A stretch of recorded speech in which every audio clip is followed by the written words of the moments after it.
നമസ്കാരം. ശിവധനുസ്സ് ഒടിഞ്ഞപ്പോൾ പരശുരാമൻ എന്തുകൊണ്ട് ഇത്രയും കോപിച്ചു എന്നതിനെക്കുറിച്ചാണ് ഇന്ന് പറയുന്നത്. സീതാദേവിയുടെ സ്വയംവരത്തിൽ എല്ലാവരുടെയും കണ്ണുകൾ ശ്രീരാമനിലായിരുന്നു. അനേകം രാജാക്കന്മാർക്ക് ഉയർത്താൻ പോലും കഴിയാതിരുന്ന ശിവധനുസ്സ് ശ്രീരാമൻ അനായാസം ഉയർത്തി. എന്നാൽ വില്ലിൽ ചരട് കെട്ടാൻ ശ്രമിക്കുന്നതിനിടെ അത് രണ്ടായി ഒടിഞ്ഞു. ആ ശബ്ദം 3 ലോകങ്ങളിലും മുഴങ്ങി. ആ ശബ്ദം കേട്ടയുടൻ കൊടുങ്കാറ്റുപോലെ പരശുരാമൻ അവിടെ എത്തി. കയ്യിൽ പരശുവും കണ്ണുകളിൽ അഗ്നിജ്വാലയും. പരശുരാമൻ കോപിച്ചത് ശ്രീരാമനോടുള്ള ശത്രുത കൊണ്ടല്ല, മഹാദേവന്റെ ദിവ്യായുധമായ ശിവധനുസിനോടുള്ള അതിയായ ആദരവായിരുന്നു കാരണം. അതിനൊപ്പം ആ മഹാവില്ല് ഓടിക്കാൻ കഴിയുന്ന ശക്തൻ ആരാണെന്ന് അറിയാനുള്ള ആകാംക്ഷയും അദ്ദേഹത്തിനുണ്ടായിരുന്നു.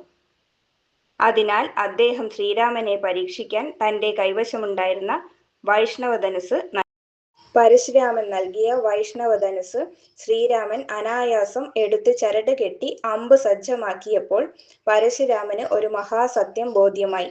ഇവൻ സാധാരണ രാജകുമാരനല്ല, സാക്ഷാൽ മഹാവിഷ്ണുവിന്റെ അവതാരമാണ്. ആ നിമിഷം പരശുരാമന്റെ കോപം അപ്രത്യക്ഷമായി. അദ്ദേഹം ശ്രീരാമനെ പ്രണാമം ചെയ്ത് അനുഗ്രഹിക്കുകയും മഹേന്ദ്രപർവ്വതത്തിലേക്ക് തപസ്സിനായി മടങ്ങുകയും ചെയ്തു. ഇത് 2 വിഷ്ണു അവതാരങ്ങൾ നേർക്കുനേർ വന്ന അത്യപൂർവ നിമിഷമായിരുന്നു.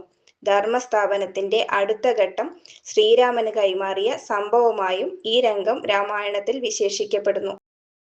ധർമ്മം സ്ഥാപിക്കാനായി ഒരു വിഷ്ണു അവതാരം മറ്റൊരു വിഷ്ണു അവതാരത്തിന് വഴി കൈമാറിയ അത്യപൂർവ നിമിഷമായിരുന്നു ഇത്. നന്ദി. ഇങ്ങനെയുള്ള രാമായണ കഥകൾ നിങ്ങൾക്കിഷ്ടമാണെങ്കിൽ ലൈക്ക് ചെയ്യാനും സബ്സ്ക്രൈബ് ചെയ്യാനും മറക്കല്ലേ.